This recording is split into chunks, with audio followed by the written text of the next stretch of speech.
are the tech analyst Russ Frushtick. We've got Making Money host Charles Payne and Fox News contributor Scott Martin. Scott, what do you think of that weighing on the stocks? I mean, it's been out there before. They usually recoup whatever they've lost a day or two later. They're not recouping it today, but they're well off their lows. What do you make of that? I do think it's a buying opportunity, Neil, like we've seen in the past. We own these stocks, by the way, and we'd be putting more cash in as things settle out, because you're right. Now, I'm glad this time around, none of these senators or members of Congress are asking for help setting up an email address like they kind of did with Mark Zuckerberg a few months ago here. But the reality is this. I guess, I use these platforms, and I go on them, and all it really does is make me laugh most of the time. I mean, I don't take them terribly seriously. As we know with traditional media, Neil, that's out there, a lot of it is biased. People know that. And to hold these folks responsible for that and say, well, you've got to change, or you're going to be regulated or changed yourselves by us as the government, it's just kind of crazy, because what are we really trying to get out of these platforms and these companies? And I think, they've built good businesses on the fact that there's information exchange. People take it at face value. Yes, people take it more seriously, but you have to know what you're getting on these platforms. And they're not reporters. They're not sourced media necessarily, to where all of a sudden this is stuff that people need to take as gospel. Well, what I worry about, Charles, when the government wants to step in and do something, it's sort of like, me offering folks dietary advice. I don't think it's a wise strategy. I don't think anyone in the government really advocating how you get your financial act together when they lose trillions of dollars is in any position to do that. Be that as it may, this has created a huge disturbance within both parties. They feel that they have to do something. What would it be? I will say, though, that Eclair diet you told me about worked pretty good for a couple of days, Neil.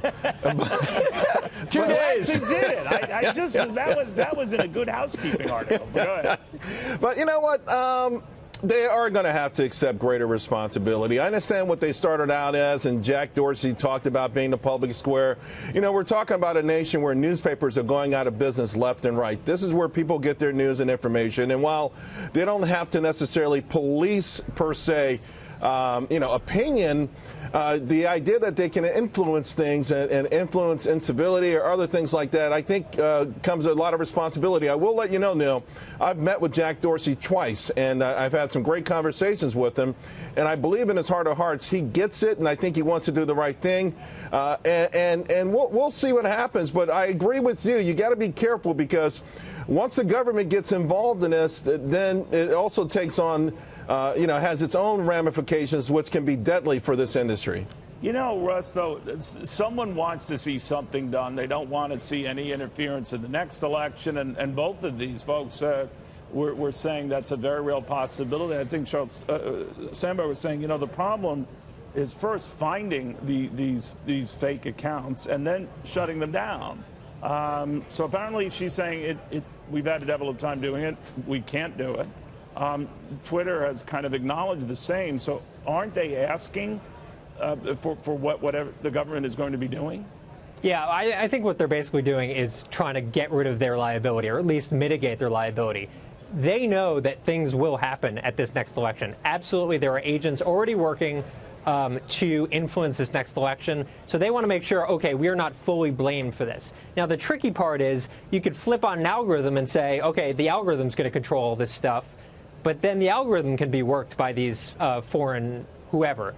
So the trick is sort of this mix between ensuring that there's some personal knowledge, like a human being looking at this and saying, okay, this is a legit ad for a campaign or something like that, while also making sure that things are balanced. For what it's worth, there's no basis for Trump's statement on the Google thing being, against him. But beyond that, it's good to make sure that everything is fair.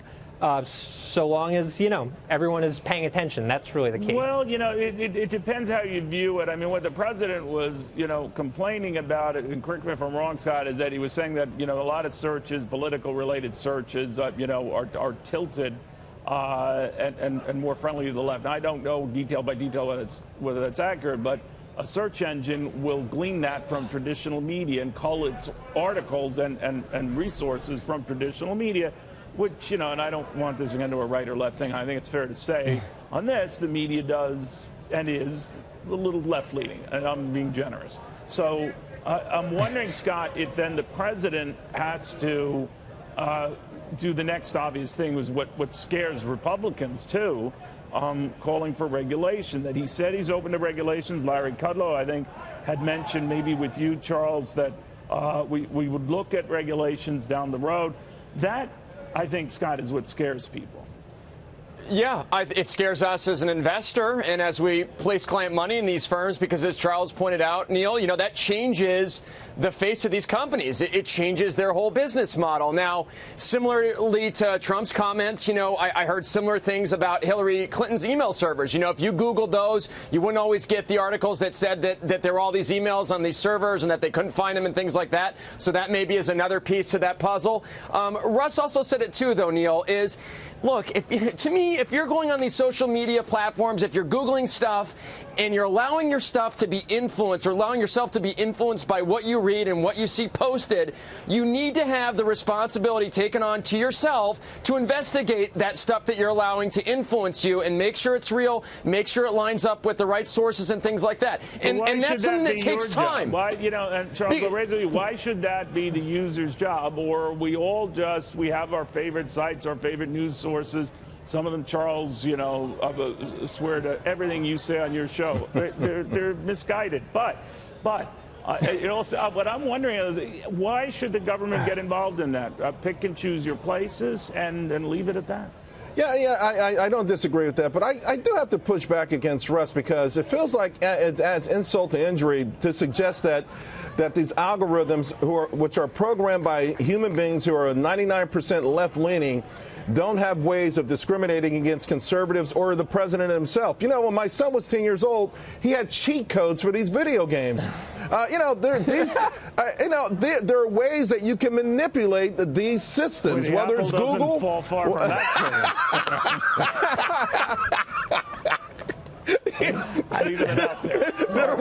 There are ways to manipulate, though. Google, Twitter, and Facebook, and I think you know what? They need to figure out how to stop that manipulation because I think conservatives are getting the brunt of it. Well, I met your son. He is a genius. None of that surprises me.